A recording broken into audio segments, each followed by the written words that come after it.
ഇന്നത്തെ റെസിപ്പി നമ്മുടെ അമൃതപ്പൊടി വെച്ച് സിമ്പിളായിട്ട് തയ്യാറാക്കാൻ പറ്റിയ അടിപൊളിയായിട്ടുള്ള നല്ലൊരു ജ്യൂസിൻ്റെയാണ്. ഇത് റെഡിയാക്കാനായിട്ട് അങ്ങനെ ഒരുപാട് ചേരുവകളുടെ ഒന്നും ആവശ്യമില്ല.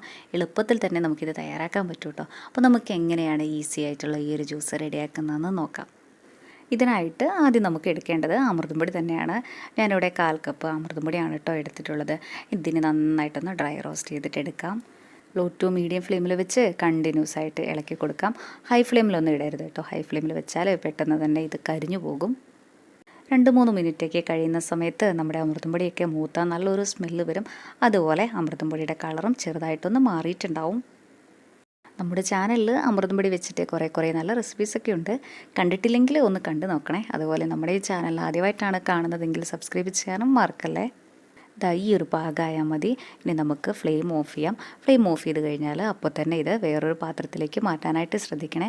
അല്ലെങ്കിൽ ഈ പാനിൻ്റെ ചൂട് കൊണ്ട് തന്നെ നമ്മുടെ അമൃതംപൊടിയൊക്കെ കരിഞ്ഞു പോകും.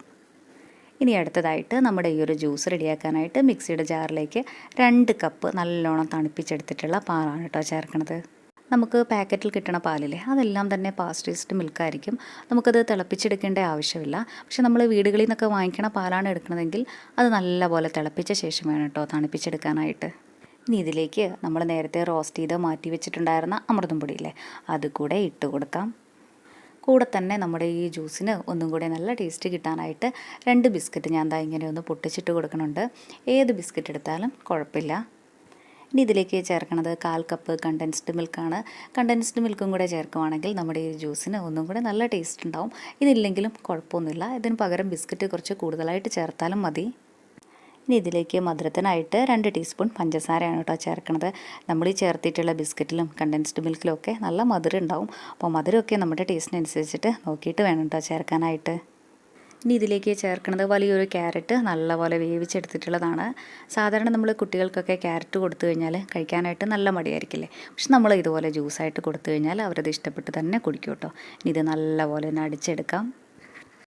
ഇതിവിടെ നല്ലപോലെ അടിച്ചെടുത്തിട്ടുണ്ട്. ഇനി നമുക്കിത് സെർവിങ് ഗ്ലാസ്സിലേക്ക് ഒഴിച്ചു കൊടുക്കാം.